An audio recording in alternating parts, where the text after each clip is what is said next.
There is a brown envelope on your kitchen table tonight.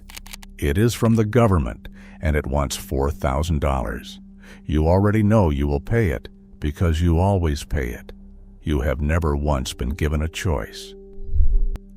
80 miles up the road, a plain man in a straw hat sits at his own table under a single oil lamp. He fills out his taxes too, the same as you. But on one line of that form, he owes nothing, not $1. He has paid zero into Social Security for 40 years, out in the open, in broad daylight, completely within the law. Here is what they would rather you never stop and think about. Every paycheck of your whole life, the system reaches in and takes its cut. It takes it for a promise, money when you are old. But the men who made that promise have already spent it. They are counting on you being too busy to ever ask one simple question. What did the Amish know that let them walk away clean? My name is Samuel. I am Amish. I have never paid a single dollar into Social Security in my life. Not one. Not ever. And I never broke one law to do it. My people have lived this way, in plain sight, for 60 years. Your neighbors paid in hundreds of thousands and prayed it would come back. Tonight I will show you exactly how it works, the honest price we paid for it, and the one piece you can carry home and use yourself. So let me show you the thing itself. It is a single piece of paper. The government calls it Form 4029. We just call it the waiver. On that one page, a plain man asks the government for one thing. He asks to be left out of Social Security and Medicare. He asks to stop paying the tax that feeds them. When the government says yes, he never pays another dollar into either one again. For a self-employed Amish man, that tax runs near 15 cents on every dollar he earns. On $50,000 of work, that is more than $7,000 a year he never sends in. $7,000, kept every year for a whole working life. Now, here is the part most people get wrong, and I will not let it stand. They hear this and they think the Amish pay no taxes at all. That is false. Hear me plainly. We pay income tax the same as you. We pay property tax on every acre we own. We pay sales tax at the store, the same as you. When a man says the Amish dodge their taxes, he is simply wrong. We pay almost everything you pay. We stepped out of one thing only, the old age system. But the government does not hand this out for free. And this is the part almost no one knows. To sign that paper, a man gives up something enormous. He waives every benefit. Forever. No Social Security check when he is old. Not one. No Medicare when he is sick at 80. No disability if his back gives out at 50. He signs it all away, for good, and he can never take it back. The English see only the tax he stopped paying. They never see the heavy door he closed behind himself. He is betting his whole old age on his own people and on God and on nothing else. If the church should fail him, no government will catch him. There is no second net beneath the first one. That is how serious this paper is. So why would any man do that? Why turn down the net the whole country leans on? Here is why it works. We do not need their net because we built our own 100 years before they offered us theirs. When an Amish man grows old, his family takes him in. He does not move into a home that costs $8,000 a month. He moves into the small house built right onto his son's farm. When a barn burns down, 300 neighbors raise a new one in a single day. For nothing. When a baby is born sick and the bill comes to $90,000, the church spreads that weight across the whole district, and it is paid. There is a fund the deacon keeps, filled by every family, a little at a time, all year long. When trouble lands on one home, the fund opens, and the trouble is met. No premium, no claim form, no man in a far-off office deciding whether your suffering qualifies, no insurance company, no government check, only hands. That is the whole secret, laid bare. We said no to their net because we already had one made of people, and a net made of people cannot be taxed, cannot run dry, and cannot be voted away by a stranger you will never meet. This was not given to us gently either. In the spring of 1961, the taxmen rode out to the farm of a plain man named Valentine Byler. In Pennsylvania, while he was out plowing his own field, he had no bank account for them to reach into, so they took his horses. They unhitched 3 of his work horses right there at plowing time and sold them at auction over a tax bill of about $300. A peaceful man plowing his own ground, and they took the very animals he fed his family with. The country saw it, and the country was ashamed. Strangers mailed him money for new horses. And in 1965, the lawmakers finally wrote the exemption into the law itself, signed by the president's own hand. They wrote it narrow, on purpose. It is only for plain churches that have stood since before 1950 that truly oppose insurance, and that truly care for their own. And no man fills out that paper alone. The bishop must sign it. The church must vouch that he is truly one of us. Without the church standing behind it, the paper is nothing. You cannot simply want this exemption. You can only belong to it. So put the numbers side by side, because numbers do not lie. An Englishman earning $50,000 a year pays near $300,000 into this system over a working life, and then prays it is still standing when his turn finally comes. The plain man beside him pays nothing, is owed nothing, and carries his own old age on his own back. That is the trade. It is not a loophole. It is a bargain with very sharp edges. So the exemption was never the real trick at all. The exemption was only the receipt. The real thing was a people strong enough to make the government's promise unnecessary. Now, here is how you make this work for your whole life, even though you will never sign that form. And I will be honest with you, you will not sign it. The form is ours. It is locked to the church, and it should be. So I am not going to hand you a trick to copy. I am going to hand you the thing that sits underneath the trick. The principle is not Amish. The principle is free. It is legal, and you can start it this very week. The lesson was never stop paying your tax. The lesson is stop leaning on a net you do not control. Here are 4 ways a plain-minded family can do exactly that, in the daylight, breaking nothing at all. First, you build your own fund before you ever trust theirs. The Amish did not refuse the government net because they were brave. They refused it because they already had their own. So you build yours. Even $50 a month set aside where your hand cannot reach it easily. In 10 years, that is $6,000 of your own money and more once it has grown. That is $6,000 that answers to you and to no vote in a building far away.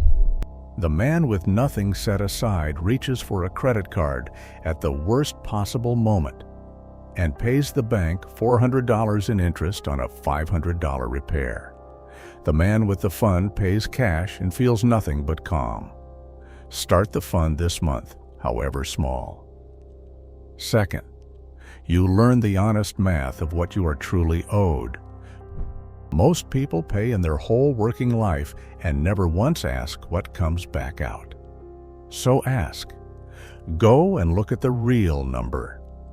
A man may picture a check of $2,000 a month waiting for him and find the true figure is closer to $1,400 and that it does not even begin until he is nearly 70. I am not telling you it is worthless. I am telling you to stop treating it as your whole plan for being old. A man who knows the real number builds a second leg to stand on. A man who does not stands on one leg in the dark and calls it a future. The statement is mailed to you, or it sits waiting on a screen. It costs you nothing but the courage to open it. Most men never do. They would rather not know. Be the man who knows. Third, you walk through every legal door that already stands open to you. Here is the honest truth. The government leaves certain doors open on purpose, and most people walk right past them their whole lives. There are accounts where your own dollars are allowed to grow, and the tax does not touch them for years and years. A working man who sets a few $1,000s a year into the right one, instead of letting it all be taxed first, can keep tens of thousands more over a lifetime. Over 30 years, a few thousand a year left to grow untaxed can swell into more than $100,000 that is truly your own. That is not hiding. That is not a trick. That is the law, written down plain, just waiting for you to read it. The Amish stepped out through the one door that was ours. You step out a little through the doors that are yours. Both legal, both standing in full daylight. Fourth, and this one costs no money at all. You build a net made of people. There is no form to fill out for it. You get to know your neighbors before you ever need them. You help raise the barn before yours ever burns. You become the kind of family that others step in for because you stepped in for them first. The English now pay a stranger to do what neighbors once did for free. A nursing home runs $8,000 a month. A surgery with no one to drive you home. A week of meals after a baby comes. Every one of those things wears a price tag now because the net of people was left to rot in the yard. The plain family never sees those bills because 300 neighbors are the bill and they pay it gladly. So mend yours. It is the only net that cannot be taxed, cannot go broke, and cannot be taken from you by anyone but you. Put those four together and you have built inside your own life the same thing we built inside ours. Not the exemption. The independence the exemption was only ever a sign of. Let me tell you about the day I signed that paper, because I did not understand it until many years later. I was a young man. I had just taken a wife, and the deacon brought the form to our kitchen table, the one that waves it all away. I will be honest with you. My hand stopped over that line. I was about to sign away every dollar the government would ever owe me when I was old and gray. A younger, smaller part of me was afraid. What if the farm failed? What if I grew old with empty hands? The English net was sitting right there, and I was turning it down forever. My father saw my hand stop above the page. He had signed the very same paper 30 years before me. He did not rush me. He said one quiet thing. He said, "Samuel, that paper does not take your security away from you. It hands it back to you."